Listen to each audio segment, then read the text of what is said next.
बिस्मिल्लाहिर्रहमानिर्रहीम, अस्सलाम वालेकुम जी। मैं हूं मारिया अली, आप देख रहे हैं मेरा चैनल। लाहौर की सड़कों पर एक जिनसी दरिंदा दंदनाता फिर रहा है। बहुत सी कंप्लेंट्स के बावजूद अभी तक इन ड्राइवर का ये जानवर आखिर आज़ाद क्यों घूम रहा है, इसका लाइसेंस क्यों कैंसिल नहीं किया गया, अभी तक पुलिस को बीच में क्यों नहीं लाया गया।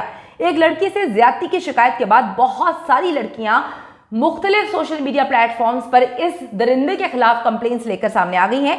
6 मार्च को दूसरी लड़की के साथ भी इस दरिंदे ने क्या सलूक किया, आज की वीडियो में हम इस पर बात करेंगे। इन ड्राइव की मैनेजमेंट से इस ड्राइवर के खिलाफ आखिर एक्शन क्यों नहीं ले रही, क्यों इसको जो है पुलिस के हवाले नहीं किया जा रहा, कौन है, क्या कंट्रीब्यूशन है इसका इन ड्राइव में, जो अभी तक जो है वो इसके खिलाफ एक्शन लेने में मुकम्मल तौर पर नाकाम रहे हैं। मैं आपको बताती जाऊंगी जी, लाहौर के इलाके अकबर चौक में लड़की को कार में लॉक करके हिरासा करने वाला जिनसी दरिंदा जो है वो तो आदि मुजरिम निकला है। मैंने कल एक वीडियो बनाई थी, उस वीडियो को मैं पिन कर देती हूँ। उसमें मैंने आपको बताया था कि किस तरह से इस ऐप पे एक ड्राइवर जो है एक लड़की को जिनसी तौर पे हिरासा करता है, डराता है और कहता है कि जी अगर तुम पैसे नहीं देना चाहती, जो कि उसके बनते भी नहीं थे, तो तुम मेरे साथ रात गुजार लो। उसके बाद जो है उसके साथ गंदी गंदी बातें करता है। जब वो बेचारी निकल के भागने की कोशिश करती है तो दरवाजा लॉक किया होता है, चाइल्ड लॉक लगाया होता है, बड़ी मुश्किल से वो बेचारी निकलती है, भागने लगती है, डरी होती है, क्योंकि आप इस तरह की सिचुएशन के लिए आदी नहीं होते। तो ये फौरन से उसको गंदी गाली देता है। मैं यहाँ पर डेफिनेटली उसको दे नहीं सकती, इसने गंदी तरीन गाली उसको दी और लोगों को, जो वहाँ पे रिक्शा ड्राइवर्स खड़े थे या आवाम खड़ी थी, उनको ये पोर्ट्रे करने की कोशिश की कि ये जो है वो जिस्म फरोशी का कारोबार करती है। अल्लाह माफ़ करे, अस्तगफिरुल्लाह। ये इसने कहा और लोगों का दिमाग डाइवर्ट करने की कोशिश की, सिर्फ किस लिए कि वो लड़की उसकी बात नहीं मान रही थी, उसके साथ रात गुजारना नहीं चाहती थी। सीरियसली, मतलब मैं हमेशा इस बात को, इस साइकी को नोट करती हूँ कि जब भी हम जो है, आज से पहले हम रिक्शा ड्राइवर्स के साथ सफ़र करते थे, टैक्सीज में भी सफ़र करते थे, इतनी प्रॉब्लम्स नहीं होती थी। कि जब से ये ऐप्स पाकिस्तान में आई, जिसमें करीम, उबर और अब इन ड्राइव, यहाँ पर सेफ्टी ज़्यादा होनी चाहिए, लेकिन प्रॉब्लम यह है कि यहाँ पर जो है कस्टमर केयर सुनता नहीं है, जो कंपनीज हैं उनके नुमाइंदे सुनते नहीं हैं, और जब सुनते नहीं है तो फिर इस तरह के दरिंदे जो है वो हैवानियत करते हुए नजर आते हैं। अब मैं आपको बताती चलूँ कि लड़की की इंस्टाग्राम पोस्ट पर एक और लड़की ने 6 मार्च को इसी शख्स को रिपोर्ट किया हुआ है। वो कहती है कि जैसे ही इस दरिंदे की जो है वो कार आइडेंटिटी शो की गई है, बहुत सारी लड़कियां मुख्तलिफ सोशल मीडिया प्लेटफॉर्म्स पर आई हैं और बताया है कि ये एक दरिंदा है जिन्होंने मुख्तलिफ औकात में हमें भी हिरासा किया था। यानी कि एक ऐसा मर्द जिसको आपने अपनी कंपनी से रिलेट कर दिया, गाड़ी दे दी है, इन ड्राइव चलाने के लिए परमिशन दे दी है, जिसका शौक है लड़कियों की इज्जतों को तार तार करना, जो लड़कियों को गाड़ी बंद करके हिरासा करता है, जो लड़कियों को रात गुजारने के लिए पेशकश करता है, जो लड़कियों को जो है झूठ और धोखे में फंसाने की कोशिश करता है। ये एक ऐसा दरिंदा है। एक लड़की ने, जिसका नाम लारेब खान है, उन्होंने लिखा है कि सेम इंसिडेंट मेरे साथ हुआ था और मेरी जो राइड थी वो 350 बने थे, लेकिन इसने 500 रुपया चार्ज करने के लिए मुझे कहा। मैंने कहा जी ये तो पॉसिबल ही नहीं है, इस तरह तो है नहीं, ये अपनी मर्जी के मनमाने पैसे मांगता है और जब इसको पैसे देने से इनकार किया जाए तो ये हिरासा करता है, गाड़ी लॉक कर देता है और फिर लड़कियां भागती हैं जान बचा के।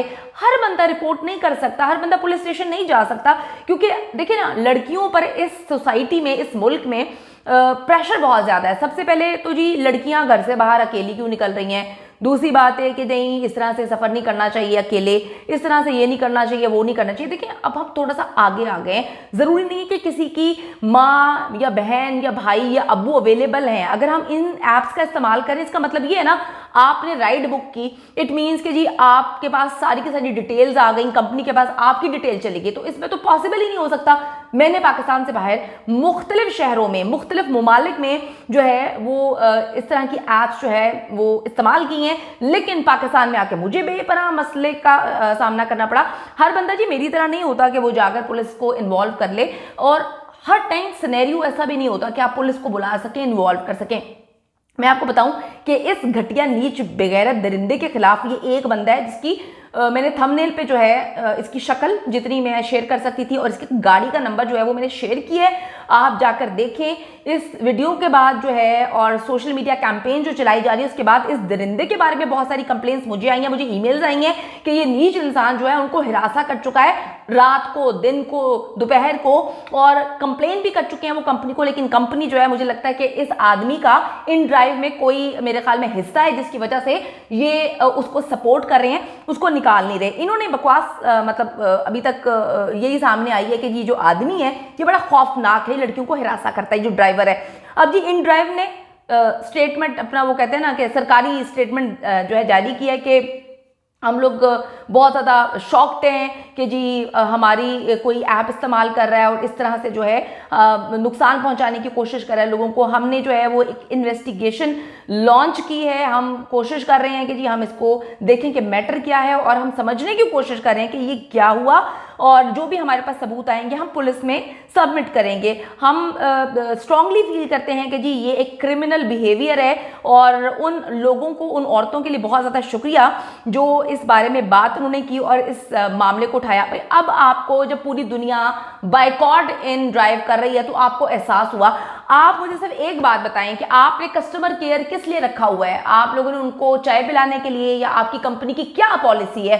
आपकी कंपनी की कोई पॉलिसी नहीं है, क्योंकि इस एक आदमी के खिलाफ इस वक्त हजारों लोग जो है कंप्लेंट कर रहे हैं, हजारों खवातीन, चलो हजारों नहीं तो चंद 100 तो सामने आई है ना। इन्होंने कहा है कि यही सेम आदमी था, यही गाड़ी नंबर थी, और हमने जो है इन ड्राइव में कंप्लेन भी की थी। तो भाई जब तुम लोगों को कंप्लेन कर दी गई थी, पहले तुम लोगों को कंप्लेन की जा रही है, अगर तुम पहले इस दरिंदे को रोक लेते, इसको पुलिस के हवाले करते, इसका लाइसेंस कैंसिल किया जाता कि ये किसी भी कंपनी के साथ जो है मिलकर काम नहीं कर सकता, तो आज ये इतना बड़ा वाकया पेश ना आता। या तुम लोग इंतजार करते हो कि लड़की को कत्ल कर दिया जाए, या इंतजार किया जाता है कि लड़की की इज्जत तार तार कर दी जाए, फिर जो लोग जो है हाथों में प्ले कार्ड्स लेके बाहर आएंगे तो फिर तुम लोग को शर्म आएगी। ये तो आपको सोचना चाहिए ना कि अगर कंप्लेंट्स कर रहे हैं लोग तो आप एक्शन क्यों नहीं ले रहे।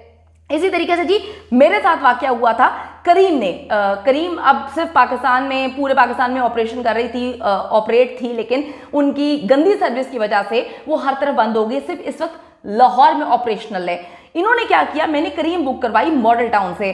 मैं अपने घर से जो है उस वक्त मैं लाहौर में रह रही थी, मैंने करीम बुक करवाई। उसके बाद मुझे जाना था रात के, मेरे ख्याल में 7:15 की बात थी, मुझे अपने फैमिली के पास जाना था MM आलम रोड पे। मैं वहाँ से निकली हूँ तो इसने एक अंधेरी जगह पर, अंधेरी रोड पे जो है वो गाड़ी चलाना शुरू कर दी। मैंने इससे पूछा जी आप इस रास्ते से क्यों जा रहे हैं, आप मेन रोड से क्यों नहीं जा रहे?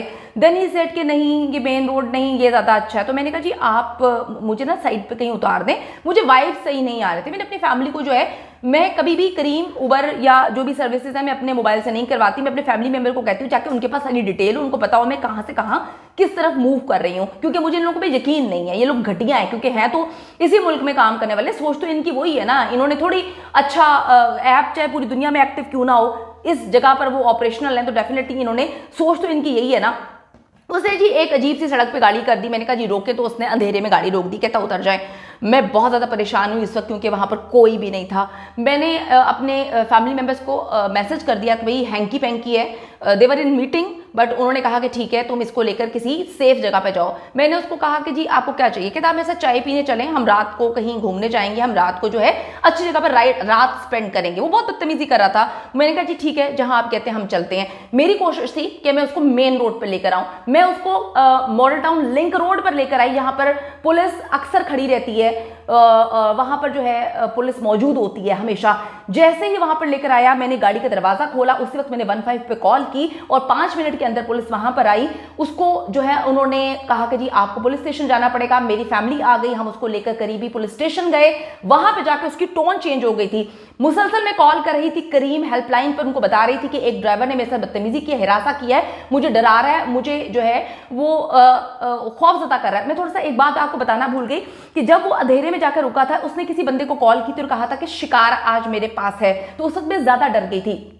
उसके बाद पुलिस स्टेशन हमें प्रॉब्लम हुई, डेफिनेटली मैं पुलिस स्टेशन गई। मैंने वहां पर अपने कुछ रिपोर्टर्स को बुलाया, वहां पे कॉल की। वहां पर ये बंदा टोटली चेंज था, वहां पर सर झुका के खड़ा हुआ था। इसका अब्बा भी बुलाया हुआ था उन्होंने, और ये मुझे कह रहा था मुझे माफ कर दे बहन, मुझे माफ कर दे बहन। इससे मैंने रिटर्न सारा लिखवाया, माफीनामा लिखवाया, पुलिस स्टेशन के पास जमा हुआ। पुलिस ने इसको 2-3 थप्पड़ मारे। उसके बाद ये इंसान का बच्चा बना। मैंने ये सारी की सारी बात करीम को कॉल करके बताई, लेकिन उन्होंने कोई एक्शन नहीं लिया, ना उन्होंने इसका लाइसेंस कैंसिल किया, कुछ भी नहीं किया। पुलिस के पास मैं ले गई, थप्पड़ थप्पड़ उसको पड़ गए। लेकिन आप देखें कि ये है इन एप्स का जो कस्टमर सर्विस है, इनकी सिफर है। तो इन ड्राइव वाले अभी जो कहानी लिख रहे हैं, अगर इस कहानी से पहले पहले एक्शन ले लेते तो डेफिनेटली इस तरह मामला ना होता। जो भी प्रॉब्लम्स है आप लोग मुझे ईमेल कर सकते हैं, हम आवाज उठाते रहेंगे जब तक ये खवातीन को हिरासा करते रहेंगे, और जब तक कंपनीज एक्शन नहीं लेंगी हम आपकी आवाज बनते रहेंगे।